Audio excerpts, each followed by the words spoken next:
Curta esse vídeo e siga a Audiobiblioteca no YouTube. Capítulo 3 – Liberalismo Clássico. Seguindo a pista de elementos-chave no credo liberal, tais como o conceito de direitos individuais, o governo da lei e o constitucionalismo, chegamos a uma representação bastante abrangente do protoliberalismo, um conjunto ideológico de valores e instituições que historicamente desbravou o caminho para a ordem social liberal inteiramente desenvolvida que se tornou a forma avançada do governo no Ocidente no século XIX. No nível do pensamento político propriamente dito, esses elementos seriam incorporados, com graus diferentes de ênfase, nos escritos dos principais pensadores clássicos liberais de Locke e Montesquieu aos federalistas americanos, e de Benjamin Constant a Tocqueville e John Stuart Mill. Os liberais clássicos, tomados em conjunto, deram duas contribuições decisivas ao desenvolvimento do pensamento liberal. Em primeiro lugar, fundiram traços liberais numa advocacia coerente da ordem social liberal secular que estava então tomando forma nos governos representativos da época. Em segundo lugar, introduziram e desenvolveram dois outros temas no pensamento liberal: democracia e libertarianismo. 56 juntos, esses temas essenciais constituíram uma defesa do indivíduo não apenas contra o governo opressivo, mas também contra intromissões de constrangimento social. Locke, direitos, consenso e confiança. O Discive de Hobbes divide-se em três partes, cada uma das quais nomeada segundo um conceito-chave no cenário ideológico em que se desenvolveu o liberalismo: libertas, potestas e religio. O objetivo de Hobbes consistia em definir as relações entre poder estatal, potestas, por um lado, e liberdade, autonomia como independência, e religião, poder ideológico, por outro. Hobbes distinguiu duas causas ideológicas da Guerra Civil Inglesa. Os intelectuais acadêmicos ensinavam aos magnatas do reino modelos antigos de liberdade cívica. Num nível social mais baixo, os santos puritanos disseminaram o direito de dogmatizar em nome de uma inspiração divina. Os intelectuais cívicos voltaram a dar vida à ideia aristotélica de que a cidade é natural, o que quer dizer que os homens são naturalmente animais sociais.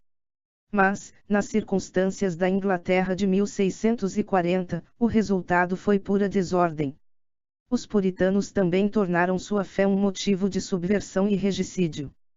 Como o bispo Samuel Butler disse em seu Hudibras, seu teimoso grupo de santos errantes estava destinado a provar sua doutrina ortodoxa, por meio de golpes e pancadas apostólicos. Vendo tudo isso, Hobbes deduziu que o princípio da ordem política não podia decorrer seja da natureza seja da graça. 57 tinha de ser uma arte, com a técnica da lei e de um contrato social possibilitando ao Estado humilhar os grandes do reino, rebeldes, e os fanáticos religiosos, evitando que a sociedade caísse no caos. No frontispício do Leviatã, o soberano gigante, rei de todos os filhos do orgulho, leva uma espada e um báculo, maneja tanto o poder espiritual quanto o temporal, já que tem de refrear a um só tempo uma aristocracia guerreira e aceitas carismáticas. Para proteger libertas, potestas devia controlar a farisaica religião. 58 Os sucessores protoliberais de Hobbes mantiveram seu princípio teórico contratualismo, mas abandonaram sua receita política, absolutismo. Na mocidade de Locke, bem afastado o risco de uma guerra civil, sentiram que os ameaçava outro problema. O que agora preocupava os amigos da liberdade era que o rei, atuando como autocrata, viesse a usar o Estado não como um árbitro, mas como uma monocracia, uma concentração de poder político e ideológico. Era isso que significavam as inclinações católicas da sucessão dos Stuart, na pessoa de Jaime II.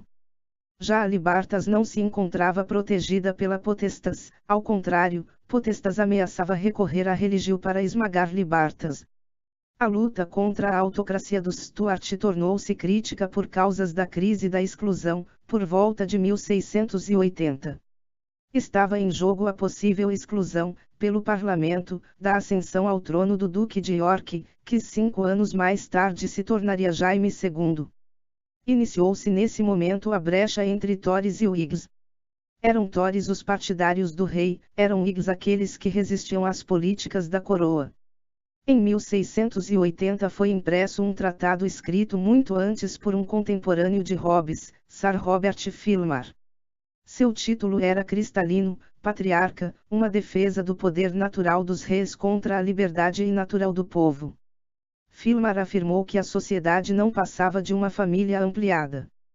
Portanto, toda a autoridade era de natureza paternal, o que, naqueles dias de predomínio masculino não questionado, significava natureza paterna.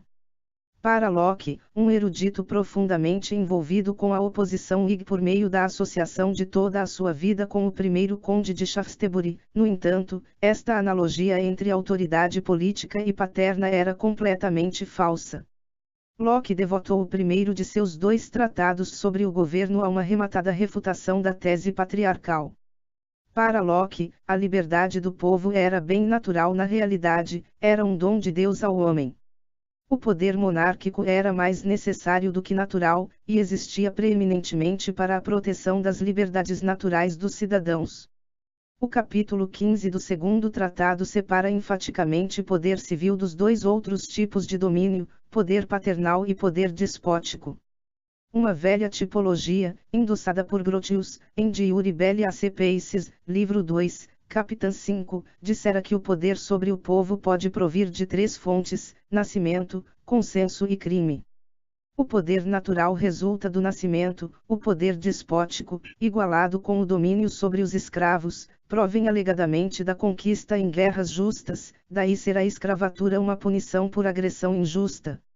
Com que se parece o poder civil, isto é, político, com o tipo paternal ou com o tipo despótico? Foi adamantina a resposta de Locke: com nenhum dos 2, pois o poder político brota inteiramente do consenso. Ora, como Norberto Bobbio sagazmente observou, enquanto a singularidade do patriarcalismo de Filmar era a fusão falaz de poder político e poder paternal, o obscurecimento da distinção entre poder político e dominação despótica foi a contribuição de Hobbes. O Decivit de Hobbes não fez distinção entre o soberano e o senhor dos escravos, porque ambos os tipos de poder apoiavam-se, no fundo, num compromisso, fosse num compromisso entre indivíduos jurando obediência em troca de paz, ou de pessoas vencidas que prometiam servir desde que lhes fossem poupadas as vidas. 59 Os 2 tratados desenvolveram, ao mesmo tempo, uma teoria do consenso e uma teoria da confiança. A teoria do consenso respondia pela legitimidade do governo, e comparava o absolutismo à guerra social. A teoria da confiança mostrava como os governantes e súditos deviam compreender o seu relacionamento recíproco. Nenhuma das 2 teorias jamais foi abandonada pelas tradições liberais subsequentes, apesar de sua diversidade. Também inauguraram um novo, verdadeiramente seminal tipo de telos, ou fim, em teoria política. Pois, enquanto os pensadores antigos e medievais escreveram com um objetivo platônico de idealizar uma boa sociedade, e enquanto Hobbes se preocupava com a conquista da ordem, a filosofia política de Locke foi a primeira altamente influente que objetivou o estabelecimento das condições de liberdade. De Locke a Madison, humanismo cívico e republicanismo moderno. O fundamento das teorias de Locke, de confiança e consenso, consistiu em sua teologia dos direitos naturais. Mas a teoria dos direitos em linguagem do direito natural não foi a única espécie de discurso que os Whigs praticaram, inimigos do absolutismo e defensores da tolerância, eles foram os primeiros liberais na história moderna. Uma espécie de idioma anti-absolutista, diverso e vastamente apreciado, foi a ideologia do humanismo cívico ou republicanismo clássico. Também ela deixou uma profunda marca no liberalismo clássico. O pensamento político anglo-saxão entre a Revolução Gloriosa e a publicação da Constituição Americana já foi encarado como um caminho direto de Locke a Bentham, isto é, do liberalismo dos direitos naturais à democracia utilitária. Essa visão tradicional foi formulada pelo inglês Harold Laski e pelo americano Louis Hartz. 60 Este entendeu que os pais fundadores norte-americanos eram fervorosos seguidores de Locke. Tanto os liberais como os marxistas passaram a contar uma típica narrativa Whig na qual a liberdade era impulsionada pelos ventos da história, sublinharam a natureza progressiva da sociedade comercial e das instituições parlamentares, ambas ajudadas por modernos conceitos de direitos. Mas recentemente John Packer, da Universidade Johns Hopkins, propôs uma magistral revisão desse entendimento. O principal livro de Packer, The Machiavellian Moment, 1975, criou toda uma escola na história do primeiro pensamento político moderno. 61 Packer compreendeu que Locke era um teórico do consenso demasiado radical para ser o pensador oficial da Revolução Gloriosa. Também questionou a representação lockeana do republicanismo da independência. Packer descobriu uma pequena nobreza angustiada, cheia de dúvidas quanto à ascensão do capitalismo. Sua refinada cidadania apegou-se ao humanismo cívico como um refúgio contra o comércio e a corrupção. A pequena nobreza republicana, muito conhecedora de Cícero, Plutarco e Políbio, falava fluentemente o vocabulário cívico da liberdade e cidadania. Iniciando-se com o Partido do Campo dirigido por Bolingbroke, de 1678 a 1757, o líder Tory no reinado da Rainha Ana, que mais tarde orientou a oposição a Walpole e acolheu os nomes emanentes da literatura clássica, Swift e Pope, aquelas bucas republicanas estavam repletas de ideais de autogoverno virtuoso. Elas injuriaram o compadrio governamental e a corrupção ministerial. Seus evangelhos como textos modernos foram os discursos sobre Tito Livio de Maquiavel, obra póstuma, 1531, e o livro Oceana de Harrington, 1656, a voz republicana no puritanismo inglês. É central na análise de Packer a ideia de que o momento crítico maquiavélico inaugurou um novo paradigma na conceitualização da política. O paradigma maquiavélico atribuiu primazia ao tempo. Antes de Maquiavel, a visão ocidental de política girava em torno de valores intemporais. Mesmo em Florença as opiniões rivais de Guicciardini, o elitista, e Gianotti, o populista, procuravam ainda uma constituição imutável, equilibrada, um dique de ordem contra o mar da história. Maquiavel foi o primeiro a voltar-se ousadamente para a história, e não dela se afastar. Consciente do imprevisível interrelacionamento da fortuna e da coragem, fortuna e virtu, favoreceu a inovação política. Nada menos podia salvar Florença da dupla ameaça de conquistas estrangeiras e do despotismo dos Médici. Os velhos valores da monarquia universal, como sonhados por Dante, tinham de acabar. A república ou se tornaria heróica ou pereceria. Para Packer essa ética cívica um tanto tensa permeou toda a tradição atlântica de discurso. Longe de ser individualista e capitalista, afirmou, a primeira ideologia americana foi humanista republicana na esteira da apropriação inglesa dos temas maquiavélicos. Durante o interregno puritano, James Harrington começara a preocupar-se com o futuro dos proprietários independentes, a pequena nobreza cujo status crescera com o fim do feudalismo.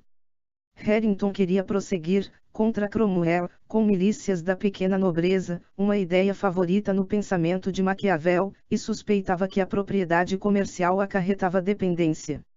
Durante a restauração dos Stuart, muitos neo-harringtonianos imaginavam que houvera no passado uma antiga constituição, um passado gótico de liberdade povoado por guerreiros proprietários de terras. O próprio Harrington nunca acreditou no mito da antiga constituição. Mas, de outra forma, eles concordavam com os republicanos da pequena nobreza puritana, os neo-harringtonianos opuseram-se a um exército permanente, criticaram a corrupção ministerial e mais tarde resistiram às duas principais instituições comerciais que haviam sido criadas na virada do século, o Banco da Inglaterra e a Dívida Nacional. O Partido do Campo Republicano, já velho Whig por volta de 1680, tornou-se Tory quando Bolingbroke, derrotado na sucessão da Rainha Ana por Whigs hanoverianos, saiu do poder como antagonista de Robert Walpole. Packer argumentou que essa ideologia do Partido do Campo sobreviveu até tarde aos republicanos e radicais do século XVIII. Observou que Thomas Paine iniciou seus Direitos do Homem, 1791, denunciando o crédito, aquele pesadelo dos humanistas cívicos. E Packard interpretou o antifederalismo e antigoverno forte de Jefferson e Madison como uma nova versão da doutrina do Partido do Campo. Em oposição ao comercialismo georgiano, sua jovem América nasceu com pavor da modernidade. Não faltaram críticas à tese de Packard. O perito de Oxford em assuntos do século XVII, Kate Thomas, respondeu que, antes da Revolução Gloriosa, as questões centrais em argumentação política haviam sido soberania, obrigação e o direito de resistência, um léxico hobbesiano e lockeano, dificilmente um léxico humanista republicano. 62 Isaac Kramnik, um dos principais críticos de Packard nos anos 1980, afirmou que o republicanismo clássico, com sua ênfase nas elites agrárias e seu estado de espírito nostálgico, pouco tinha a oferecer à baixa classe média urbana cuja propriedade era reduzida e imóvel, isto é, comercial, e cujo espantalho era o privilégio político e social, o monopólio da pequena nobreza. De forma não surpreendente, essas camadas mais baixas apoiaram radicais igualitários como Wilkes e Paine. Kramnik insistiu que, a despeito de todo o seu ataque à corrupção, radicais como Paine deviam mais a Locke do que à ideologia cívica. 63 Em sua obra mais recente, o professor Packard mudou de foco. Em vez de investigar a sobrevivência do republicanismo clássico, passou a aplicar seus notáveis poderes analíticos ao whiggismo 64 moderno. Os velhos Whigs, podemos relembrar, haviam inventado o mito da antiga Constituição. Responderam os Tories da Restauração que nunca houvera tal coisa, o que implicava que o poder monárquico podia crescer, como o fizera no continente, desembaraçado das liberdades ancestrais. Agora, num passo inteligente, os Whigs modernos da época de Walpole adotaram sem alarde a velha exoneração Tory da antiga Constituição e lançaram ao mar a ética cívica. Autores Whigs modernos, como Joseph Addison, uma das leituras favoritas de Adam Smith, opuseram a educação e as boas maneiras à virtude primitiva. Daniel Defoe, famoso por causa de Robinson Crusoe, trocou a milícia cívica pelo culto das maneiras, e os iluministas escoceses completaram o processo edificando sua explicação por estágios da evolução humana. Em 1988, numa brilhante conferência, realizada na The London School of Economics and Political Science, Packard retratou um iluminismo conservador inglês.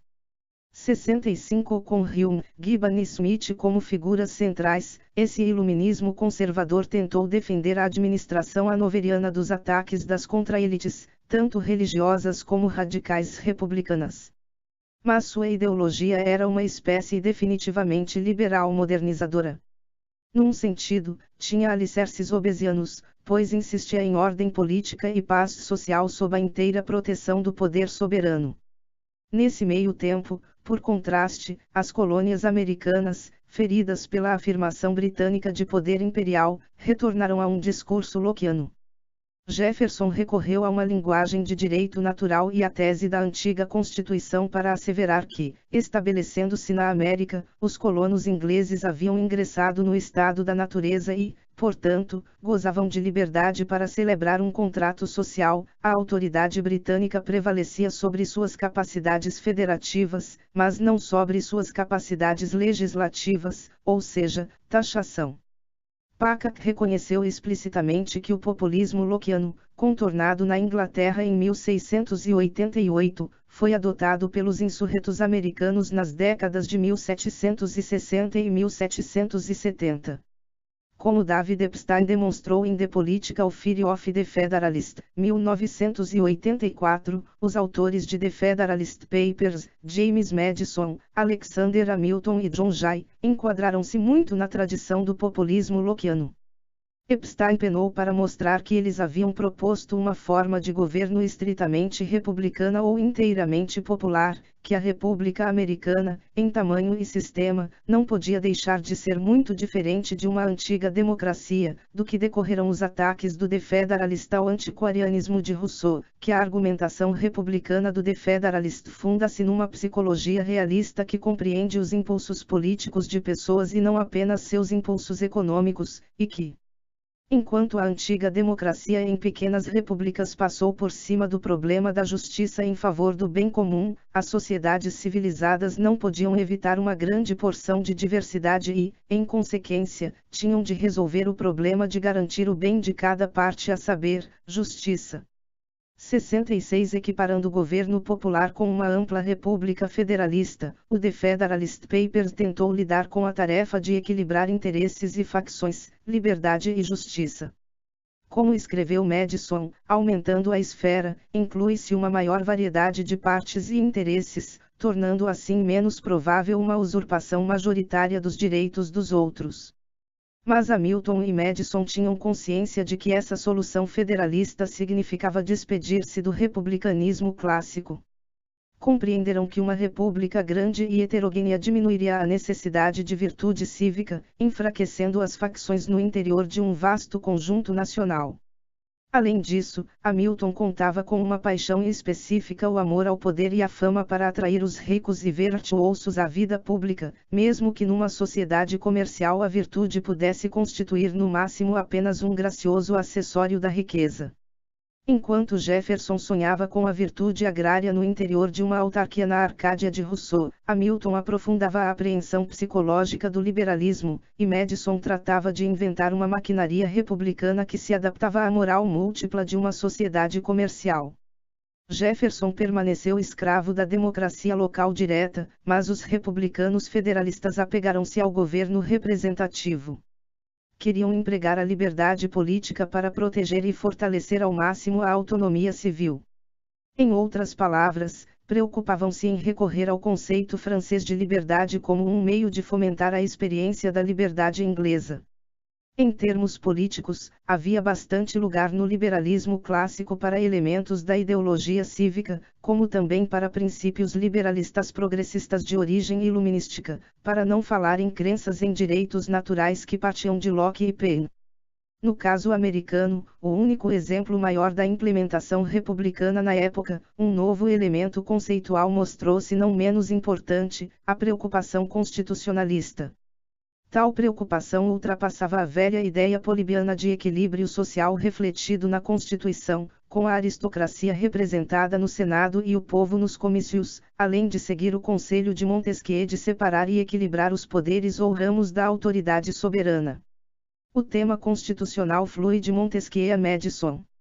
Mas no caso de Montesquieu, como no de Locke, o espectro que assombrava a liberdade ainda era o despotismo latente do poder monárquico. Em The Federalist emergiu a preocupação com um novo perigo: o poder majoritário desenfreado.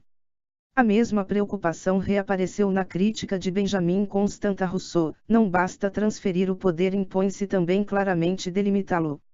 Delimitar o poder era, é claro, o fundamento lógico do jogo de Locke de confiança e consenso. Nestes últimos anos, parece que assistimos à vingança de Locke das interpretações que o deslocaram do cânone dos primórdios do republicanismo americano. Assim, como diz Thomas Pangley, a renovação americana do ideal republicano significava uma obrigação sem precedentes de assegurar liberdade privada e econômica, num ousado abandono tanto da tradição protestante quanto da tradição clássica. Mas esse abandono nutria-se na equivalência sutil de Locke do Deus bíblico com a lei racional da natureza. A busca da felicidade e a proteção da propriedade eram os motivos lockeanos que figuravam no centro da visão moral do republicanismo moderno. 67. Whigs e radicais: o nascimento da ideia liberal democrática. O republicanismo liberal na América dos pais fundadores ampliou a ideia lockeana do Estado sob o aspecto de que, diferentemente de Locke, ele estipulou que todos os postos seriam eletivos. Também acenou com um substantivo potencial democrático no interior de instituições liberais. Por último na ordem, mas não em importância, contemplou uma economia liberista. Foi corretamente que se percebeu que a Federação Americana era a forma mais livre já assumida por um Estado Whig. Como tal, há um tempo atraiu e repugnou o conservador Simão Bolívar, de 1783 a 1830, o unificador e principal libertador no sul do hemisfério. Este é um bom ponto em nossa história para dar uma vista de olhos no nascimento, no crescimento e na transformação do whiggismo como o ancestral histórico do liberalismo. Vimos que o partidarismo Whig nasceu da afirmação de direitos contra o poder monárquico e tinha, pelo menos, dois objetivos: liberdade religiosa e governo constitucional. Depois de lutarem com êxito contra os Stuarts, os Whigs nesse sentido governaram a Inglaterra de Walpole ao mais velho Pitt, ou, em termos dinásticos, sob os dois primeiros Georges, de 1714 a 1760. Fomentaram o comercialismo e a expansão e consolidação do primeiro Império Britânico.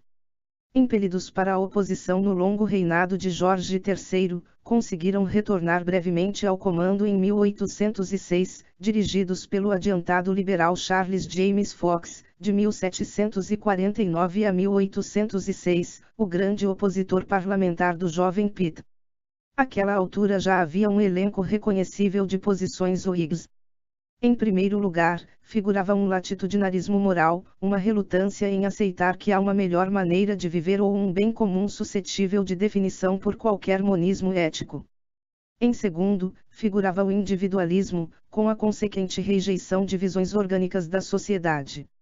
Em terceiro, havia o governo responsável, a saber, aquele que se podia chamar a prestar contas. Em quarto lugar, figurava um apelo iluminista em favor do progresso e do liberismo, ou uma preferência pelo liberismo justificada pela crença no progresso. A primeira posição Whig, o latitudinarismo moral, era estranha ao código de valores dos republicanos cívicos arringtonianos. Nem foram a segunda e a quarta dessas posições sustentadas por republicanos cívicos, eram apenas individualistas pela metade e basicamente não compartilhavam da crença dogmática no progresso, inclinando-se antes a contemplar a história como uma promessa ominosa de decadência moral e de declínio político. Mas no contexto inglês da Revolução Gloriosa, tão singular no conjunto da Europa, a terceira posição Whig, a saber, governo responsável, logo tornou-se um princípio partilhado e foi a bandeira dos Tories de Bolingbroke depois de 1714, exatamente como fora um programa Whig contra a coroa dos Stuart. Durante a década de 1830, os Whigs voltaram ao poder, dirigidos por dois lords, Grey e Melbourne. Adotaram a primeira lei da Reforma, Reform Bill, em 1832, alargando a franquia em favor das classes médias superiores. Foi nessa época que se entrou a chamar os Whigs de liberais. A despeito da escala modesta da reforma eleitoral, a mudança de Whigs para liberais estava vinculada a uma mudança na direção da democracia, já que as velhas batalhas Whigs em favor da liberdade de religião e do governo constitucional haviam conhecido um sólido triunfo. Mas algumas outras conotações estão contidas na substituição do rótulo liberal pelo rótulo Whig. No nível da elite política, a liderança liberal escorregou gradualmente das mãos de aristocratas como Russell e Palmerston e foi assumida por um arquiburguês, William Gladstone, de 1809 a 1898, que provinha realmente do torismo liberista herético de Peel. No nível ideológico, a mudança do tipo de Palmerston para o tipo de Gladstone significava uma mudança de despreocupação do iluminismo, tingida de descrença, pela alta seriedade da virtude vitoriana. O liberalismo tornou-se em grande parte uma espécie de evangelismo leigo, cheio de campanhas reformistas, empreendidas como causas morais. O secularismo olímpico dos Whigs como pessoas distintas dos liberais e também seu gosto por compromissos elitistas sobreviveram um pouco mais do outro lado do Atlântico. Na América de antes da guerra, havia um partido Whig antes que a questão do fim da escravidão o dissolvesse. Seu principal líder, Henry Clay, encabeçou a oposição ao Partido Democrático de Andrew Jackson, um movimento jacksoniano que representava os direitos dos estados e o povoamento da fronteira.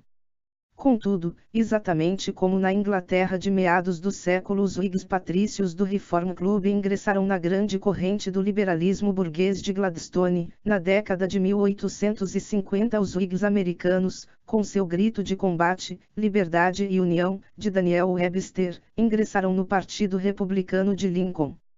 Ambas as evoluções do whiggismo para o liberalismo foram feitas no interior de um horizonte democrático. Inicialmente, a proposta democrática não foi obra seja dos Whigs seja dos liberais.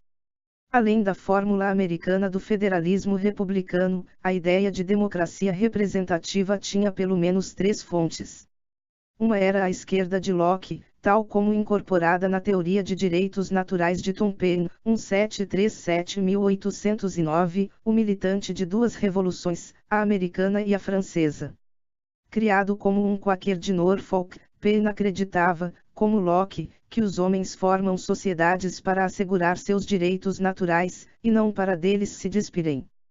Outra fonte era a democracia plebiscitária recomendada por Condorcet, o filósofo girondino que morreu vítima do terror jacobino.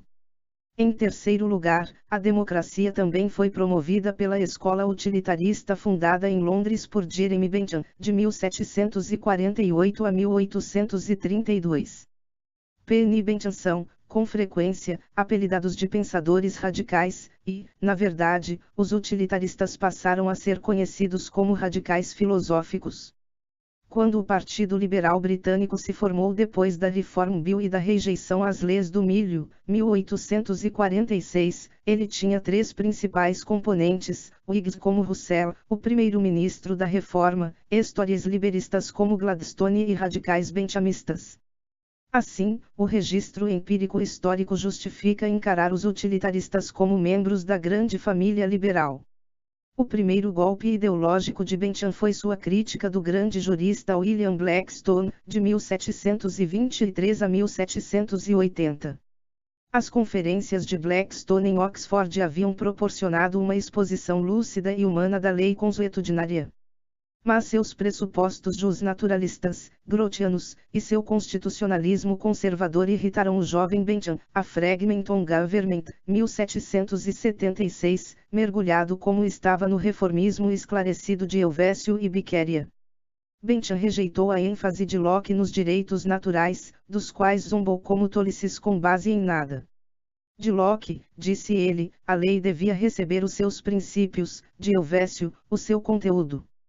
Tal conteúdo era uma regra de utilidade, sempre correspondendo à razão e logo igualada à maior felicidade do maior número. As contribuições de Bentham ao liberalismo incluem um entusiasmo pela administração inteligente e pela reforma judiciária e, ainda mais importante, uma visão mais ampla das finalidades do Estado, o qual para ele devia promover o bem-estar e a igualdade e também fazer vigorarem a liberdade e a segurança. Sua defesa da democracia foi caracteristicamente animada por um espírito firme. Ele não teve dificuldades em admitir que as maiorias podem estar completamente erradas. A longo prazo, no entanto, o consenso geral é o sinal mais seguro de utilidade geral porque a maioria, tendo um interesse natural em sua maior felicidade, também tem interesse em descobrir e corrigir erros. Além disso, como o governo democrático frustra interesses sinistros, é mais provável que se descubram erros. 68 O que ocorreu com o individualismo liberal nesse contexto? Bentham nunca parou de argumentar que o ônus da prova cabia aos que desejavam limitar a busca privada da felicidade. Julgou absurdo raciocinar sobre a felicidade de outras pessoas sem referência aos seus sentimentos. Nisso, ele se afastava discretamente da visão de Helvécio, pois este, em seus tratados sobre o espírito, 1758, e sobre o homem, obra póstuma, 1772, mostrara o igualitarismo menos ambíguo e mais uniformizador. Bentham partilhou o estado de espírito anti-aristocrático de Helvécio sem esquecer a diversidade individual. Diferentemente dos românticos, que seriam críticos constantes do utilitarismo, Bentham apegou-se a um sentido cosmopolita da fraternidade do homem e era um pensador tão universalista que cunhou a palavra internacional. Como nunca esqueceu que o individualismo é a alma da liberdade, Bentham, o grande excêntrico de Westminster, insistiu toda a sua vida na reforma e codificação e ainda assim em última instância absteve-se do construtivismo utópico a que se entregaram os primeiros socialistas.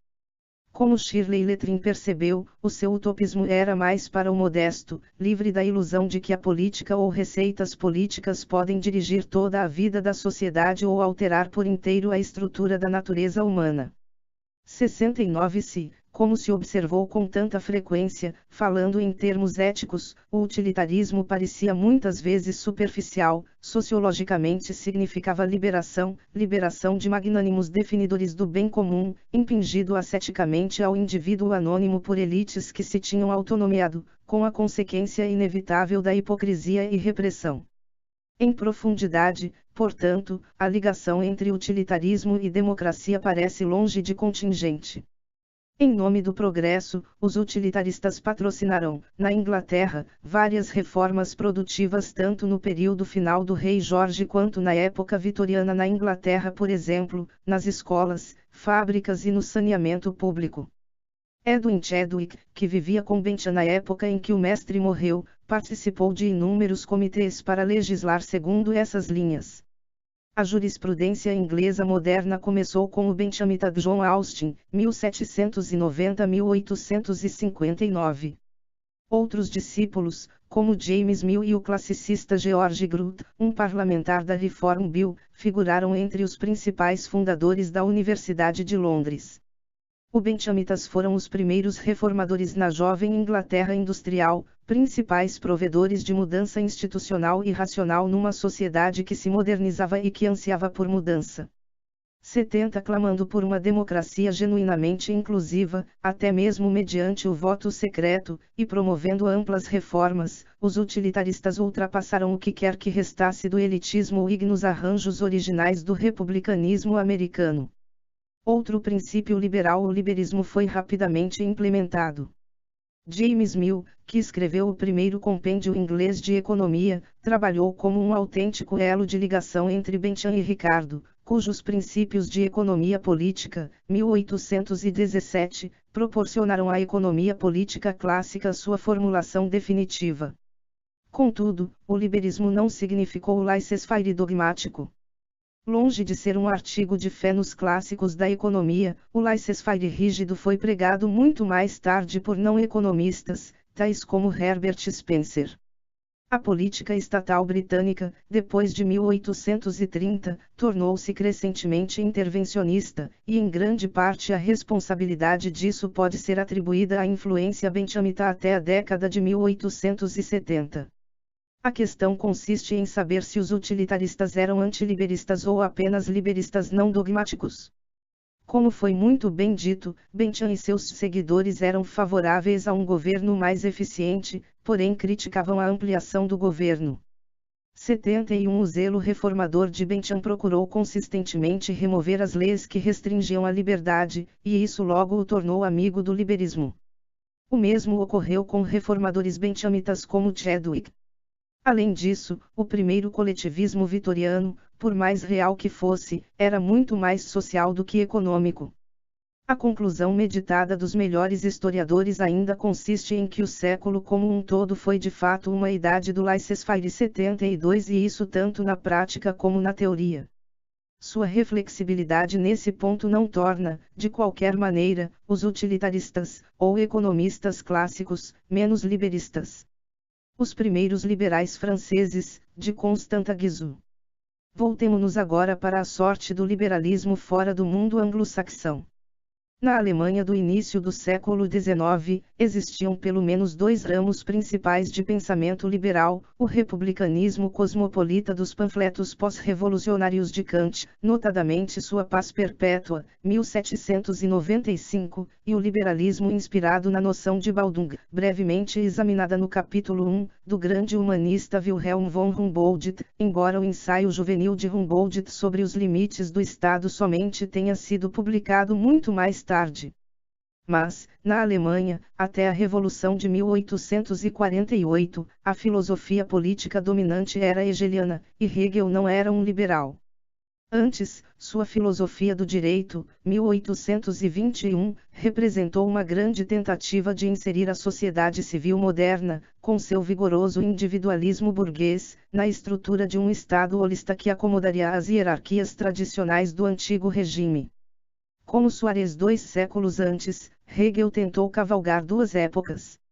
Sua síntese aceitou inteiramente a obra da Revolução, legitimando a sociedade burguesa. Contudo, ele se distanciou das consequências políticas de 1789 e rejeitou enfaticamente a ideia do contrato social, o próprio ponto essencial do liberalismo e da democracia, de Locke a Rousseau. Sua deificação do Estado não foi de qualquer forma socialmente reacionária, e, de fato, o pôs em conflito com os conservadores prussianos, mas também não era compatível com o conceito liberal de liberdade política. 73 A mais forte alternativa para o hegelianismo nacionalismo germânico, que começou, no esforço de guerra contra Napoleão, nos discursos apaixonados de Johann Gottlieb Fichte, de 1762 a 1814, correspondia ainda menos às preocupações liberais. Em 1793, Fichte escreveu elogiando a Revolução Francesa e o extremo contratualismo. Mas, poucos anos mais tarde, ele redefiniu a liberdade como o desenvolvimento do mais alto ser de uma pessoa, louvou o Estado ético, atacou a modernidade como a idade da pecaminosidade absoluta, e pôs a razão de Estado a serviço de um ostensivo nacionalismo autoritário, que funcionava por meio da educação compulsória até o sentimento de nacionalidade. Nesse processo, também encontrou tempo para fabricar um opúsculo antiliberista, o Estado Comercial Fechado, 1800. Assim, a eloquência de Fichte empenhou o narcisismo alemão numa longa animosidade contra o liberalismo. Enquanto o liberalismo enfrentava sérios obstáculos na Alemanha na França pós-napoleônica, a doutrina liberal floresceu até mais do que ocorrera do outro lado do canal. De Constant Guizot e Tocqueville, os liberais de maior prestígio da época foram franceses, como continuaram a ser até o apogeu político de Drummill, por volta de 1860. Mesmo antes da Restauração, a França já contava com contribuições liberais originais, a parte do protoliberalismo aristocrático de Montesquieu e de sua difundida influência internacional. Montesquieu era leitura obrigatória para Madison, Constant, Hegel, Bolívar e Tocqueville, para só falar em alguns. Tomemos, por exemplo, o caso muito interessante do Padre Sieyès, de 1748 a 1836. Ele foi o principal responsável, no início da Revolução, pela elaboração de um novo conceito de legitimidade, definindo a autoridade legítima na Nova França em termos de soberania nacional. Isso não era nem remotamente igual à antiga Constituição precedente e prescrição, as próprias coisas que Edmund Burke censuraria a Revolução de ter abandonado, não significavam mais do que uma longa opressão usurpatória na França. A representação foi redirigida contra a hierarquia, o voto e a elegibilidade foram predicados à propriedade, e não mais ao status. Inimigo jurado do privilégio, Sieyès misturou a nebulosa vontade geral de Rousseau com alguma coisa bem anti-rousseauiana, a representação. Todo poder para o terceiro estado. Assim, o grande problema em Rousseau, o poder soberano não dividido, mesmo quando transferido do rei ao povo, permanecia intacto. Mas Sieyès era um admirador da liberdade moderna. Ele colocou brilhantemente Adam Smith contra Rousseau. Se a democracia direta é um anacronismo, afirmou, deve-se isso aqui, numa sociedade civilizada, a divisão do trabalho também se aplica à política. Sendo representado, o povo pode dedicar-se a outra coisa. A política não é um dever, é um ofício, uma função confiada por muitos a uns poucos governantes. 74 Outro grande padrinho do liberalismo francês é uma madrinha, Germaine, Madame de Staël, de 1766 a 1817, a cintilante filha do banqueiro suíço Necker, o último, mais inteligente e mais popular dos ministros de Luís XVI. Sua mãe quase casou-se com Gibbon em Lausanne, ela casou-se com um diplomata sueco e tornou-se depois amante, primeiro, de Benjamin Constant, liberalismo, e, depois, de August Schlegel, romantismo. Exilada por Napoleão, Madame de Staël converteu seu amor filial em uma influente avaliação da Revolução. Suas Considerations sur la Révolution Française, obra póstuma, 1818, contavam uma história simples. Ocorreu uma boa revolução em 1789, que acarretou igualdade civil e governo constitucional, alinhando por isso a França com a Inglaterra. Staël juntou-se assim à ilustre companhia dos liberais anglófilos franceses que inclui Voltaire, Montesquieu e Guizot. Adveio então uma revolução má, suja, em 1793, que trouxe consigo o terror e um igualitarismo violento. Sua história era muito nova porque rompeu ao mesmo tempo com a condenação por atacado, tradicionalista, da Revolução e com a defesa, esquerdista, do jacobinismo. 75 Como liberal, Darmanin era uma Whig, não uma democrata. Sua anglofilia política era uma maneira de evitar o republicanismo.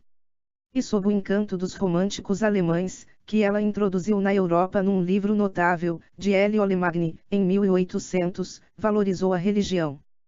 Pois a liberdade exige moralidade e a moralidade alimenta-se da fé, embora, é claro, tal fé fosse um princípio protestante e não uma intolerância papista. Não espanta que os ideólogos, a progenie de Condorcet, zombassem da religião pois eram republicanos. Os liberais amadurecidos são de melhor alvitre. Tocqueville relembraria esse laço entre a liberdade e o cristianismo. Benjamin Constant, como foi indicado, capítulo 1, popularizou a ideia da liberdade moderna como um fenômeno individualista. Suíço protestante como sua amiga Darmanin, ele também salientou as fontes religiosas da liberdade. Mas seu liberalismo era menos patrício, mais praticamente democrático do que o dela. Tudo bem considerado, sua teorização rica e pensada marcou 2 pontos decisivos. Primeiro, a vindicação da liberdade moderna, e, segundo, a limitação institucional da autoridade. Essa foi sua solução à moda de Montesquieu, sombreada por Sieyès na sua fase tardia, do diretório, para o problema rawlsiano da soberania não dividida. Insistamos ainda uma vez nesse ponto. Rousseau, advertiu Constant, está certo quanto à fonte da autoridade, que é o contrato social como um símbolo de soberania popular. Mas esqueceu de limitar a extensão da mesma autoridade, e isso deixou indeterminado o assunto crucial das relações entre governantes e governados. 76 Escrevendo após os surtos ditatoriais na Revolução Francesa, Constant percebeu, em particular, que o ideal republicano de Rousseau da apropriação coletiva da soberania absoluta, e mesmo o próprio governo da lei, tão elogiado desde Montesquieu, podiam por sua vez ser apropriados por minorias tirânicas que governassem em nome de todos por causa da justiça, e nessa medida ele estava preparado a romper não só com o republicanismo, mas também com o pensamento liberal prévio.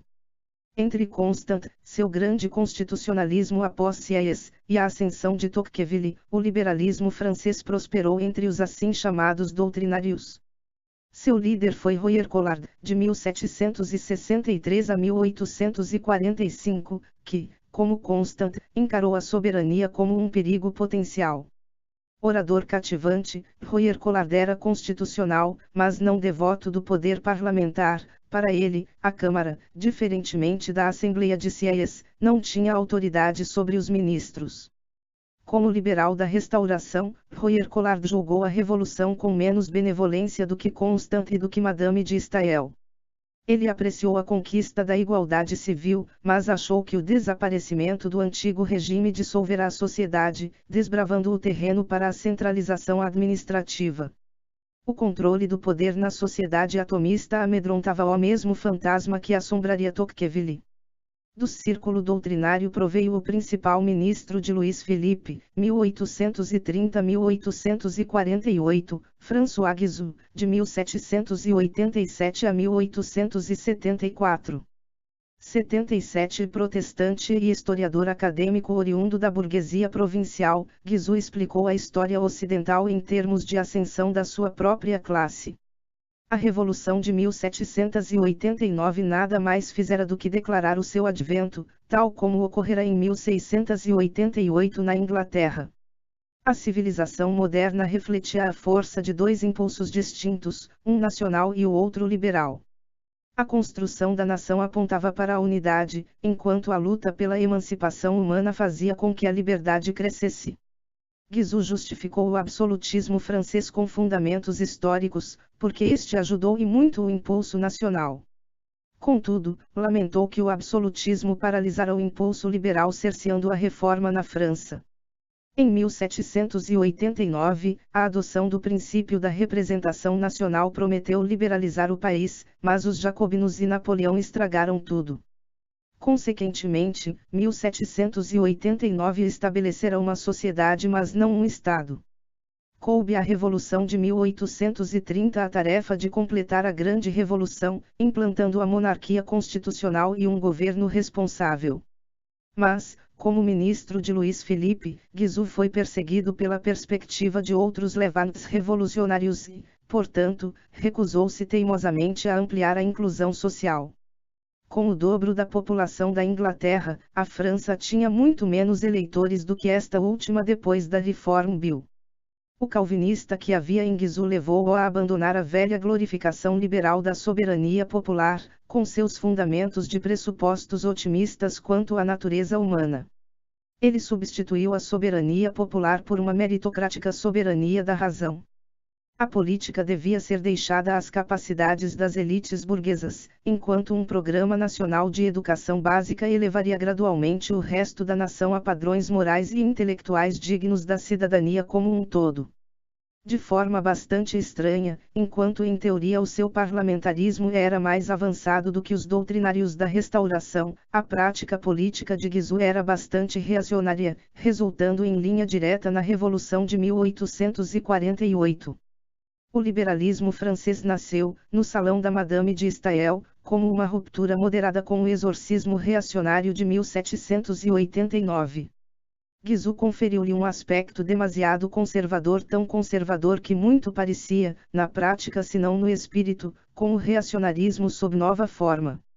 Não foi sem razão que ele tentou fazer surgir uma aristocracia endinheirada como uma nova e legítima classe governante. Sob sua dieta oligárquica e autoritária, podou-se o liberalismo de seus germes democráticos. Como jovem historiador sob a Restauração, Guizot saudara os efeitos niveladores da ascensão burguesa.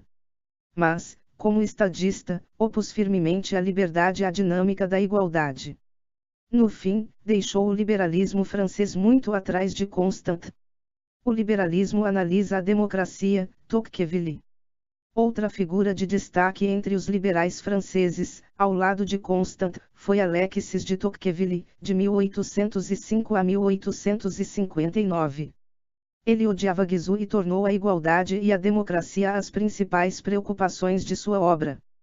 Tocqueville descreveu-se como um liberal de nova espécie. Na verdade, ele diferiu significativamente de seus predecessores franceses. Ele foi, se tanto, tão fervoroso e apaixonado quanto qualquer deles quando se tratou da vida da liberdade, salientando que uma nação que nada pede de seu governo além de preservação da ordem já está escravizada em seu coração. Além disso, manteve uma preocupação sincera com a base moral das instituições liberais e especialmente por sua fundamentação religiosa.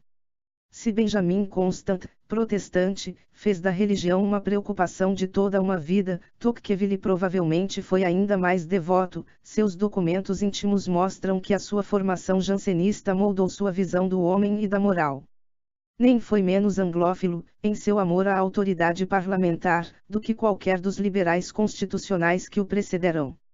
Em outros aspectos importantes, no entanto, Tocqueville entrou por um caminho um tanto diferente dos seus antecessores. Ele não hesitou, por exemplo, em elogiar o passado feudal.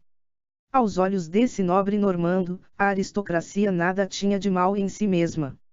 E seu desprezo pelas classes médias constituiu um traço aristocrático persistente nesse estranho liberal-democrata. A avaliação nostálgica por Tocqueville da liberdade feudal fez com que ele pintasse o antigo regime não apenas como a condição, mas como a própria causa da Revolução Francesa. Uma tradição centralista despótica alimentada pelo absolutismo, tendo emasculado a aristocracia, reafirmou-se com os jacobinos e Napoleão, apenas para novamente engolir a liberdade francesa no Segundo Império. Tal foi a tese de seu estudo O Antigo Regime e a Revolução, de 1856. É desnecessário dizer que, nessa interpretação, 1789, Como 1848, não passou de um episódio. A longo prazo, a França sofria de uma propensão crônica para o governo autoritário. A razão para tanto consistia, na opinião de Tocqueville, na atomização da sociedade acarretada pelo centralismo administrativo, o qual cuidou de distinguir da centralização funcional do governo, necessária à unidade nacional. Como se pode ver, Tocqueville endossou o lamento, caro aos doutrinários, de uma société impulsière, com a exceção de que situou sua causa não no choque da revolução, mas num prolongado crescimento da tirania administrativa sob o absolutismo. Além disso, enquanto Royer Collard preocupava-se com o Estado, Tocqueville focalizou o estado da sociedade e tornou-se o sociólogo do liberalismo clássico. Uma segunda discrepância crucial entre Tocqueville e os liberais anteriores ligava-se ao problema do individualismo. Vale a pena relembrar que a palavra individualismo fez um de seus primeiros aparecimentos em língua inglesa na tradução, por Henry Reeves, de A Democracia na América de Tocqueville, originalmente publicada em duas partes, em 1835 e 1840. 78 em francês, o termo surgiu muito mais cedo, nos escritos reacionários de Joseph de Maistre. A partir de 1825, o termo foi frequentemente ouvido entre os discípulos de Saint-Simon, fundadores do socialismo tecnocrático. Tocqueville estabeleceu uma distinção entre egoísmo e individualismo. Egoísmo, disse ele, é uma categoria moral, é um vício. Individualismo é um conceito sociológico que denota uma falta, não de virtude per si, mas de virtude pública ou cívica. É uma disposição pacífica que separa uma pessoa de seus concidadãos, trocando a sociedade pelo pequeno grupo da família e de amigos. Enquanto o egoísmo se encontra em todas as épocas históricas, o individualismo é uma característica da sociedade democrática. Em sua viagem à América, Tocqueville admirou o vigor cívico das reuniões municipais na Nova Inglaterra. Mas nelas divisou antes um corretivo do que um reflexo de democracia. A questão pode ser facilmente resolvida se tivermos em mente o significado da palavra democracia em Tocqueville. Algumas vezes, ele empregou o termo em seu sentido político normal, de um sistema representativo fundado num amplo sufrágio. Mas, com mais frequência, o empregou como um sinônimo para a sociedade igualitária, coisa com que ele não designava uma sociedade de iguais, mas uma sociedade em que a hierarquia já não era a regra do princípio aceito da estrutura social. Nesse contexto democrático, Tocqueville divisou o individualismo como uma patologia social, um autocentralismo difundido, oriundo de uma sociedade igualitária dominada por materialismo, competição e ressentimento. Em seu antigo regime ele já havia encontrado o individualismo na sociedade privilegiada, anterior à Revolução. Num capítulo inteiro, livro 2, capitão 8, discorreu sobre a maneira pela qual os franceses se tinham tornado a um tempo mais semelhantes e mais isolados, fragmentando a nação em pequenos grupos de interesse que tinham inveja uns dos outros, o que preparou o terreno para o verdadeiro individualismo da sociedade democrática moderna. Não se podia discernir tal antipatia pelo individualismo seja em Constant ou Guizot. Para eles, o individualismo era uma coisa boa, o coração da liberdade moderna, no sentido de Constant. Tocqueville não ignorou de qualquer forma o valor da independência pessoal, mas suas dúvidas quanto ao crescimento do individualismo em sociedade democrática ou seja, moderna mostram que ele manteve distância com relação à alta estima que os burgueses tinham pela liberdade negativa e por seu modelo de homo economicus. Uma ótima interpretação recente de Jean-Claude Lambert 79 focaliza a originalidade da abordagem de Tocqueville do problema do individualismo. Diferentemente de reacionários como Mester e Bonald, que censuravam a Revolução por ter desencadeado o individualismo, Tocqueville apontou uma fonte social para ele: o nivelamento das condições ou, em sua linguagem, a tendência democrática. Também por isso, Tocqueville sentiu forte desconfiança pelas classes médias, que haviam sido sagradas para Guizot, pois eram as portadoras naturais do individualismo reforçado. A isso se opunha uma tradição de pensamento que louvava os efeitos civilizadores da ascensão da burguesia. Montesquieu, a principal referência de Tocqueville, pensou no espírito comercial como um criador de ordem, Paz e moderação, a domesticação das paixões, um tema analisado por Hirschman. 80 Constant, em sua juventude em Edimburgo, sucumbirá ao encanto da teoria dos estágios evolutivos, proposta pelo iluminismo escocês, e celebrou o contraste entre o espírito de conquista e o espírito de comércio. 81 Para Tocqueville, no entanto, é a democracia, não o comércio, que adoça as maneiras mas ao preço de um individualismo isolacionista.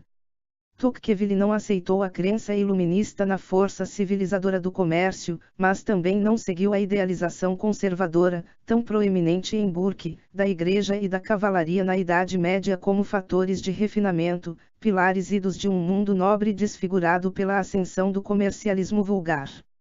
Tocqueville transformou o estado de espírito antiburguês num poderoso motivo cultural. Durante toda a sua vida, ele deu de ombros diante da exaltação liberista do Homo economicus, professada por economistas como Say e Bastiat. Como Lambert sugere, seu gosto pela independência parecia muito mais com o heroísmo romântico celebrado por seu primo distante Chateaubriand, um monarquista legitimista que se tornou liberal depois de 1830, do que com o ethos burguês de Guizot. O liberalismo de Tocqueville, como o do economista suíço Simon de Sismondi, de 1773 a 1842, era de natureza política, não econômica.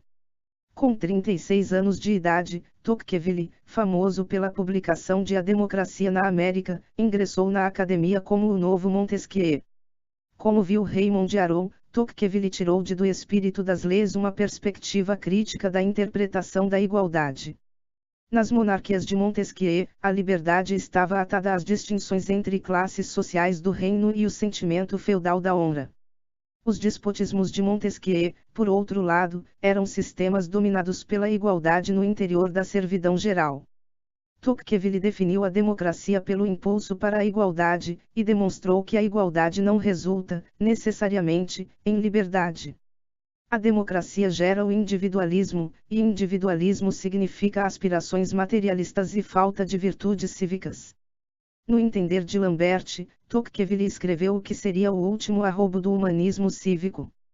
O que mais receava o liberalismo francês que precedeu Tocqueville era o despotismo, a tirania do Estado. Nisso Constant pouco diferia de Locke, Montesquieu e Jefferson. Mas Tocqueville descobriu uma nova ameaça à liberdade, o conformismo de opinião. O instinto democrático, usando o centralismo como alavanca, parecia próximo a nivelar espíritos, assim como classes e condições. A segunda parte de A Democracia na América falou de uma nova espécie de despotismo, a tirania da maioria. Uma doce servidão podia durar, sob a tutela bem-intencionada de um Estado paternalista, mas nem por isso deixaria de ter por consequência a privação da liberdade. Ao salientar excessivamente os perigos da igualdade, Tocqueville pode parecer um tanto próximo de seu detestado Guizot, o liberal autoritário antidemocrático. Como observou John Plamenars, era um tanto falacioso dizer que o passado feudal fora mais desigual, mas também mais livre do que a sociedade francesa depois da centralização absolutista. Pois se o passado feudal era certamente menos igual do que a sociedade moderna, não era ele de qualquer forma mais livre, a menos que se limite a liberdade aos escalões superiores da estrutura social. 82 O quanto Tocqueville se tinha afastado, em sua nostalgia aristocrática, da lealdade à visão do iluminismo, tal como entendido por liberais franceses anteriores. Constant, em 1805, escreveu todo um ensaio sobre a perfectibilidade da humanidade. Perfectibilidade, afirmou ele, não era mais do que a tendência para a igualdade. 83 Estes eram precisamente valores que Tocqueville não partilhava, ou sobre os quais era muito ambivalente. Por outro lado, Tocqueville era mais otimista que Guizot no que diz respeito ao poder institucional da liberdade. Ele encarava alegremente antídotos contra o impulso centralista. Daí suas prescrições esperançosas de autogoverno local e de associação voluntária às duas coisas, juntamente com os efeitos túnicos da religião, que ele elogiou como garantias americanas de liberdade na democracia social. O novo liberal, em suma, era um pessimista, mas não um fatalista. Tocqueville confiou mesmo em que a ordem social correta geraria a liberdade. Na América, pensou, costumes liberais tinham tornado livres as instituições políticas, na França, livres instituições podiam criar costumes liberais. Isso também se parecia muito com Montesquieu, pois este tinha, como se sabe, perguntado como podiam as leis ajudar a formar o caráter de uma nação, do Espírito das Leis, livro 19, capítulo 27. A causalidade social é uma via de mão dupla. Tocqueville pouca atenção dispensou ao industrialismo emergente de seu tempo. Viajou para Pittsburgh, mas ignorou suas usinas de aço. Outros visitantes franceses da época, como Michel Chevalier, foram muito mais curiosos. Consternou a vida fabril de Manchester, mas seu pensamento não ultrapassou a repugnância moral. Mesmo suas observações mais perceptivas sobre a industrialização revelaram-se estranhas à sua principal contenção, a marcha para maior igualdade e a necessidade de escolher entre a liberdade e o despotismo benigno como forma de sociedade democrática. Tocqueville compreendeu que o industrialismo tende a fortalecer os efeitos não liberais da centralização administrativa, enfraquecendo a posição do operário. Quanto mais avança a divisão do trabalho, tanto mais dependente ela torna o servo da maquinaria. Não estamos longe das teses de alienação de Marx. A longo prazo, no entanto, os trabalhadores, nada mais do que pela pura força de seu número, tornar-se-ão crescentemente assertivos e inquietos, e pressionarão o Estado a apressar o passo do nivelamento. Estabelecer-se-á, assim, um leviatã tutelar, fechando um acordo entre um princípio amplamente formal de soberania popular e o progresso ulterior do centralismo burocrático. Como se pode ver, o valor profético desse cenário só pode reforçar a teoria democrática no sentido de Tocqueville.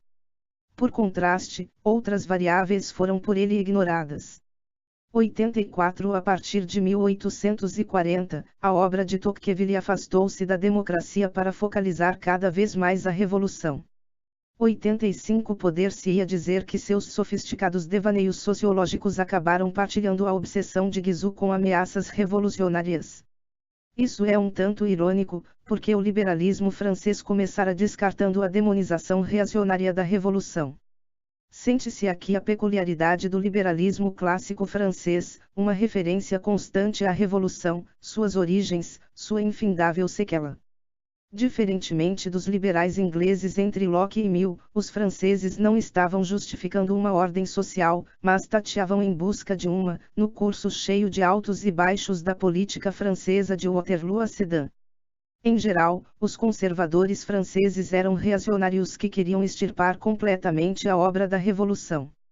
Os liberais, por outro lado, queriam pôr termo à Revolução sem acabar com ela, isto é, sem prejudicar suas conquistas sociais.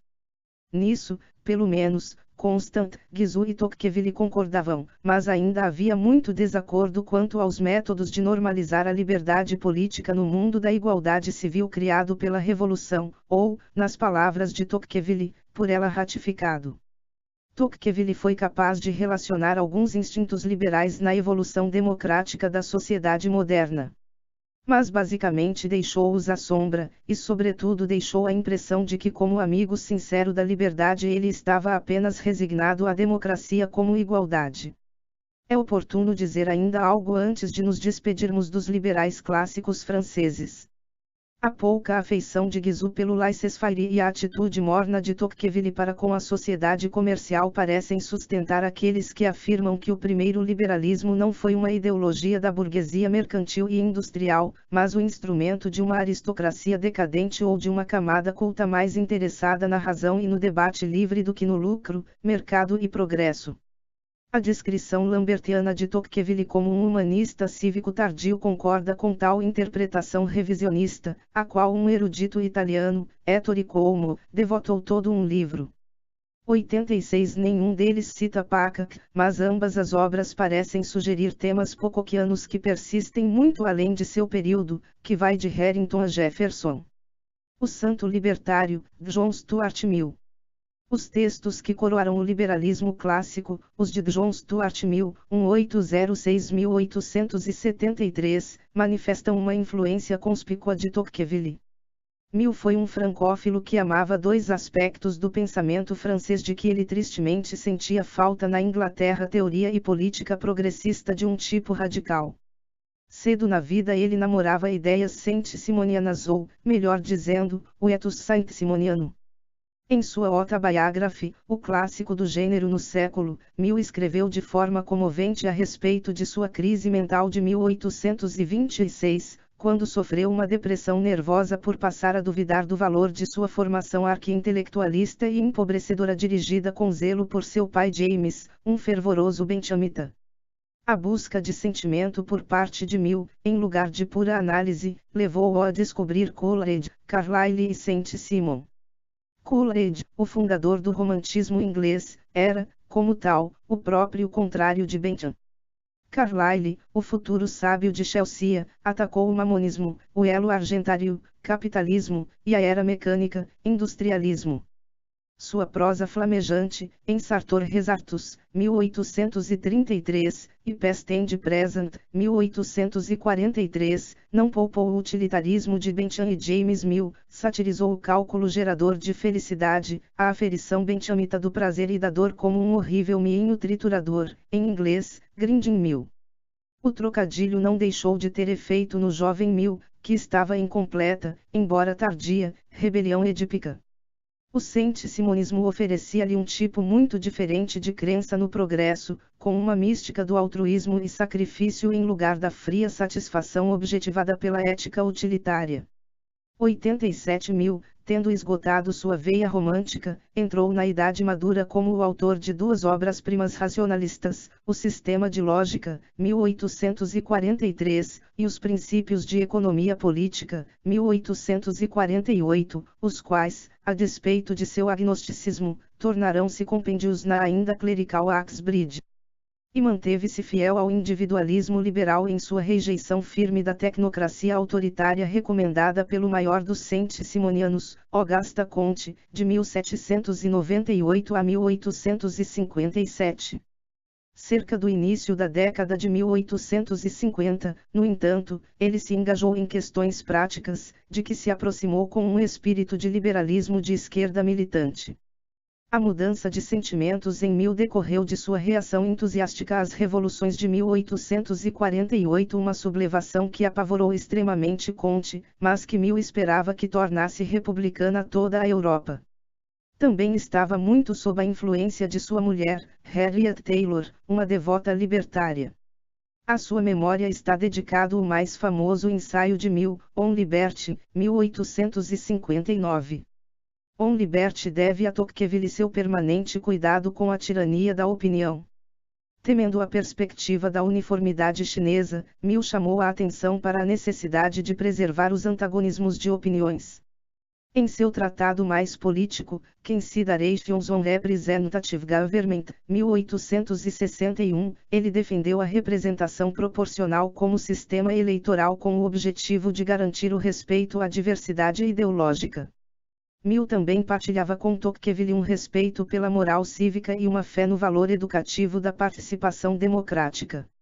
Mas aqui termina a principal concordância entre os dois pensadores liberais clássicos tardios.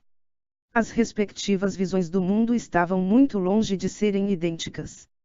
Mill endossou tanto o alarme de Tocqueville diante do despotismo social em vez de político, quanto o antídoto de Tocqueville, a saber, democracia participatória, mas nada tinha da nostalgia aristocrática do francês, nem de sua inclinação religiosa. Filho de um funcionário público, que vencera por seus próprios esforços, e ele próprio um burocrata no mesmo departamento, o Ministério da Índia, Mill tinha uma experiência e uma visão muito diferentes, e como economista ele também salientou o liberalismo, um tema liberal muito ignorado pelos teóricos políticos franceses, distintamente de teóricos econômicos. Significativamente, Mill não alterou em seus princípios a defesa do laissez-faire como uma prática geral nas 7 edições da obra, lançadas durante a sua vida. Quaisquer que fossem as simpatias socialistas sentidas nos seus anos maduros, estas nunca implicaram qualquer deslocamento para o dirigismo. Representative Government é um curioso abandono do breviário de James Mill para a democracia, o Essay on Government de 1820. O jovem Mill manteve o sufrágio universal, mas não o valor igual do voto, tampouco o voto secreto. Para conferir maior peso aos educados, um propósito elitista, recorreu a um sistema de votação plural que fazia com que os mais bem qualificados pudessem dar mais de um voto e receber votos de mais de um distrito eleitoral. Essa tentativa de equilibrar a participação e a competência, o acesso democrático e o governo esclarecido, 88 decorria na realidade de um objetivo liberal que estava muito distante do objetivo de James. Pois James Mill prescreve a democracia para minimizar a opressão, enquanto John Mill a prescreve para maximizar a responsabilidade. 89 Pela mesma razão, John Mill descartou os votos secretos. Ainda assim, a distância entre a democracia qualificada de John Mill e o apelo de seu pai em favor do sufrágio universal muito nos revela quanto à evolução da inclinação liberal. Como assinalou John Barrow, nos cautelosos arranjos de Mill em favor do autogoverno representativo protegido contra a tirania majoritária, resta pouco da aposta utilitarista na racionalidade da humanidade, em última instância. 90 Oficialmente, ele podia falar como um herdeiro fiel da crença no progresso e na perfectibilidade, típicas do iluminismo e de seus mestres utilitaristas, mas, no fundo, Mill, como Tocqueville, era um liberal pessimista.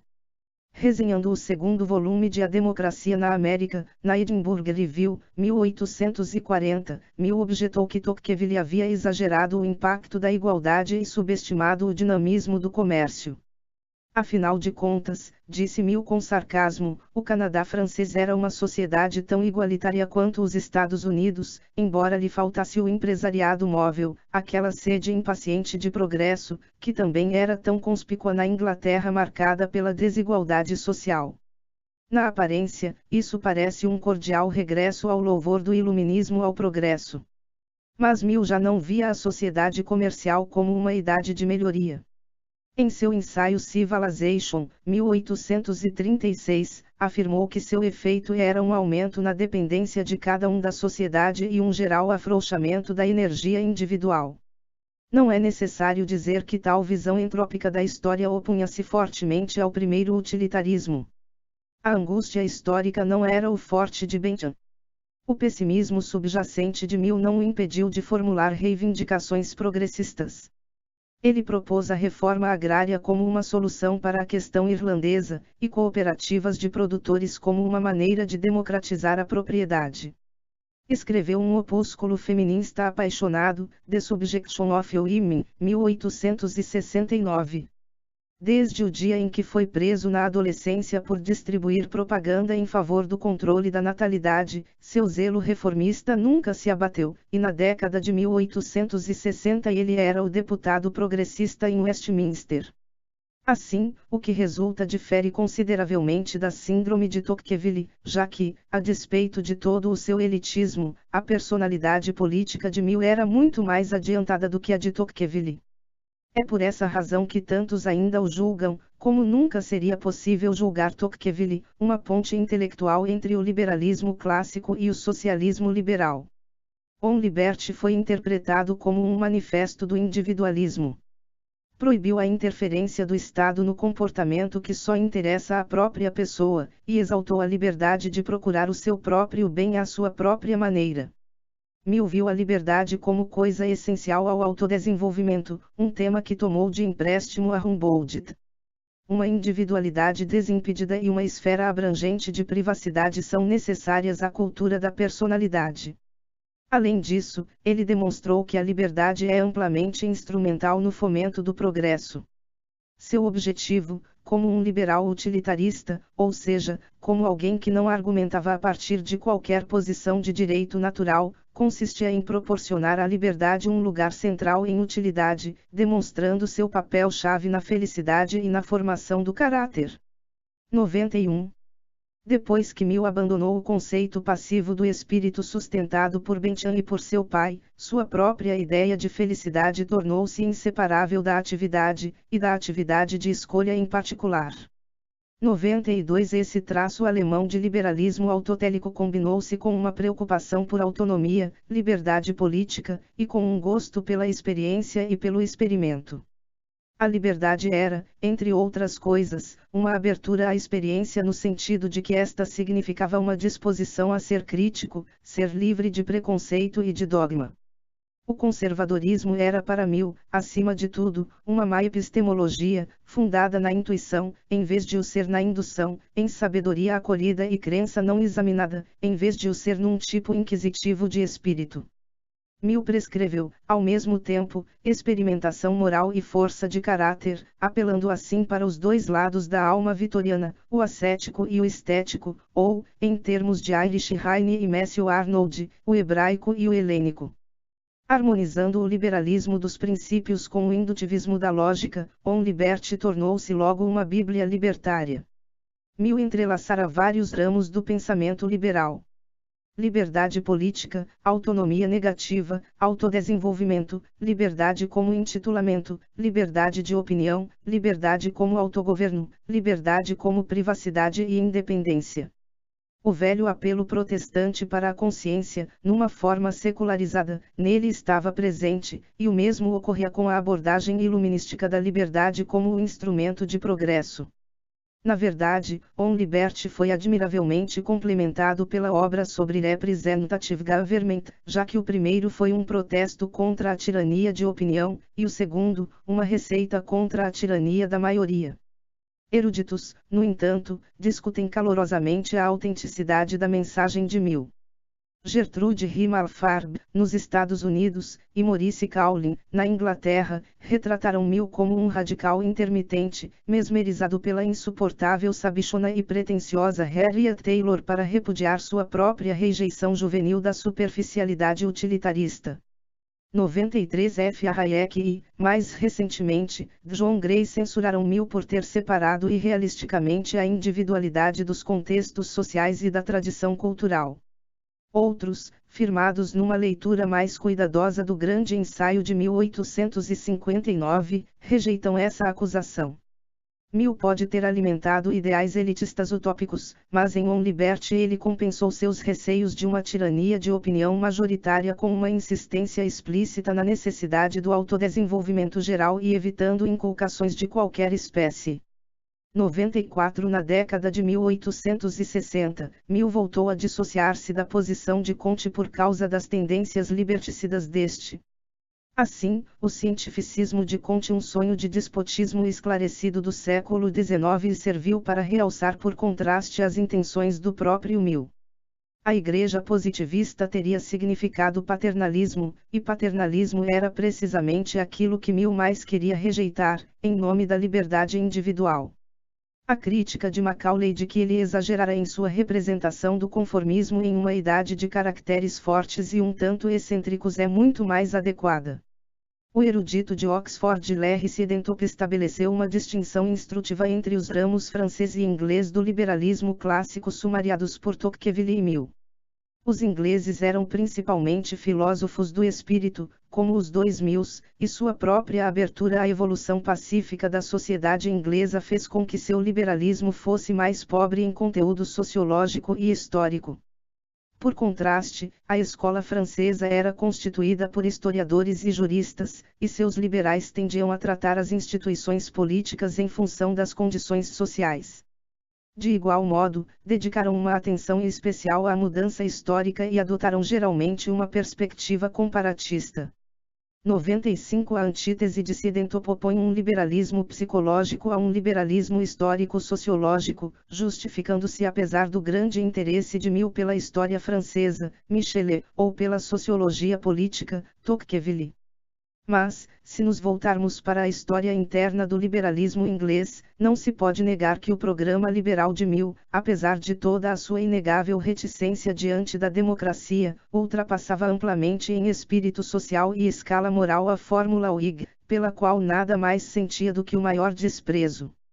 Nisso, como em muitas outras coisas, Mill permaneceu fiel ao impulso progressista do círculo benjamita. Muito respeitado por Gladstone, cujo biógrafo, John Morley, era discípulo de Mill, John Stuart Mill simbolizou a despedida final do liberalismo de seu longo passado patrício, em direção ao liberalismo social. Mazzini e Herzen. É apropriado rematar nossa vista de olhos do liberalismo clássico mencionando outras partes da Europa. Por volta dos anos 1850, duas figuras, ambas emigradas em Londres, destacaram-se como grandes e influentes paladinos da liberdade. Um era o italiano Giuseppe Mazzini, de 1805 a 1872, quase exatamente contemporâneo de 1000. O outro era o russo Alexander Herzen, de 1812 a 1870. Mazzini contribuiu com duas coisas para o catecismo liberal: nacionalismo e juventude. Em seu tempo de estudante, ele se uniu à seita dos Carbonários, que travava uma luta secreta para unificar a Itália e libertá-la da Áustria. Mas, em 1831, fundou a Jovem Itália, uma organização que rapidamente se difundiu fazendo campanha por um Estado republicano unitário em toda a península. Por volta do fim da década, Mazzini teve de exilar-se e, em Londres, escreveu ensaios mais tarde coligidos como The Duties of Men, 1860. Seu tom moral era claro, e o livro dirigia-se aos trabalhadores, a despeito da ênfase de Mazzini na luta entre gerações em vez da luta de classes. Porque a seus olhos o liberalismo não significava mais do que um vulgar liberalismo materialista, Mazzini considerava-se um opositor da escola liberal. Sua visão socioeconômica decorria de Sismondi e dos socialistas comunitários na indústria, conduzidos por Robert Owen, de 1771 a 1857. E seu democratismo estava tingido de social-cristianismo, à moda de Charles Kingsley, de 1819 a 1875, e Lomaney, de 1782 a 1854. Em sua História do Liberalismo Europeu, de Ruggiero censurou-o por esposar um anti-individualismo místico inteiramente inadequado à Itália atrasada na época. 96 Mas como social-cristão que era, Mazzini foi intransigente na rejeição do socialismo, que ele julgava iliberal e também amoral por causa de seu materialismo. A Revolução de 1848 a 1849 e a Primavera do Povo tornou Mazzini um triunviro numa república romana de curta duração. Mas a unificação seria finalmente controlada pelo liberal conservador Camillo Benso, conde de Cavour, de 1810 a 1861, em benefício do reino piemontês, pondo de lado o generoso republicanismo de Mazzini e Garibaldi, de 1807 a 1882. No liberalismo altamente idealista de Mazzini, a causa nacional do Risorgimento era perfeitamente compatível com um humanitarismo universalista e uma federação europeia. Mazzini gozava de imenso prestígio e, no apogeu do vitorianismo, constituía uma verdadeira consciência do republicanismo liberal. Nele Gandhi divisou, juntamente com Tolstói, uma de suas inspirações ocidentais. Depois do fracasso da Revolução de 1848 veio a carta de um russo a Mazzini, 1849, de Herzen, que havia deixado a Rússia pelo exílio 2 anos antes. Ele, que estivera sob o encanto do hegelianismo em seu país, decretara, como hegeliano de esquerda radical, que a burguesia não tinha grande passado e nenhum futuro. Era uma classe sem tradição, incapaz de substituir a economia política pela honra aristocrática. Quando o socialismo foi miseravelmente derrotado, em 1848, ele viu a Europa burguesa como uma nova Roma decadente, os socialistas como os primeiros cristãos perseguidos, e os eslavos como os novos bárbaros. Desesperançado de seu antigo historicismo, Herzen escreveu em Da Outra Margem que a história não tem finalidade e tanto melhor para a liberdade individual, que podia dizer bons ventos a levem a qualquer utopia que exigisse grandes sacrifícios em benefício do futuro. Tendo perdido toda a esperança de uma revolução propriamente dita na Europa, Herzen não se tornou apolítico ou reformista.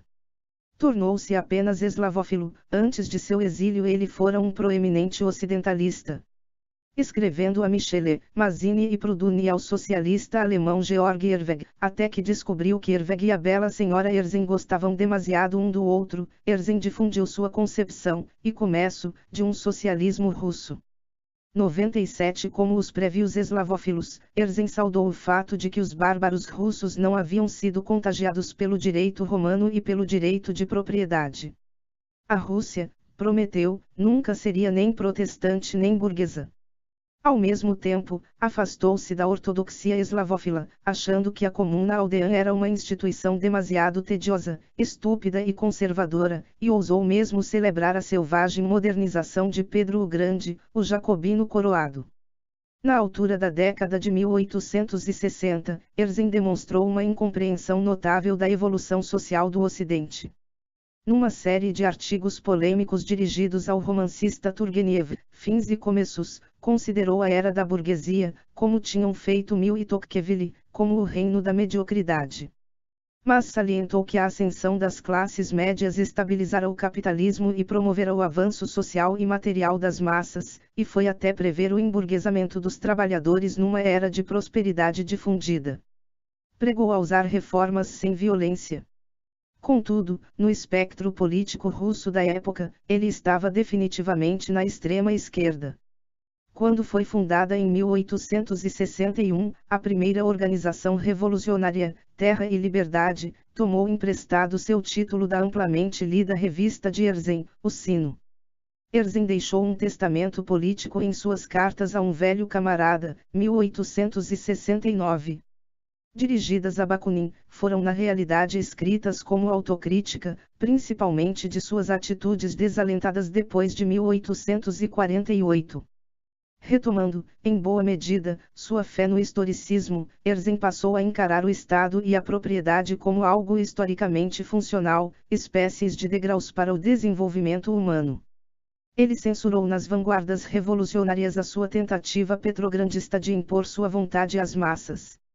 Condenou redondamente o comunismo por sua ideia de igualdade de escravo de galera, e dispensou sua bênção para a fúria de Bakunin à moderação da Primeira Internacional.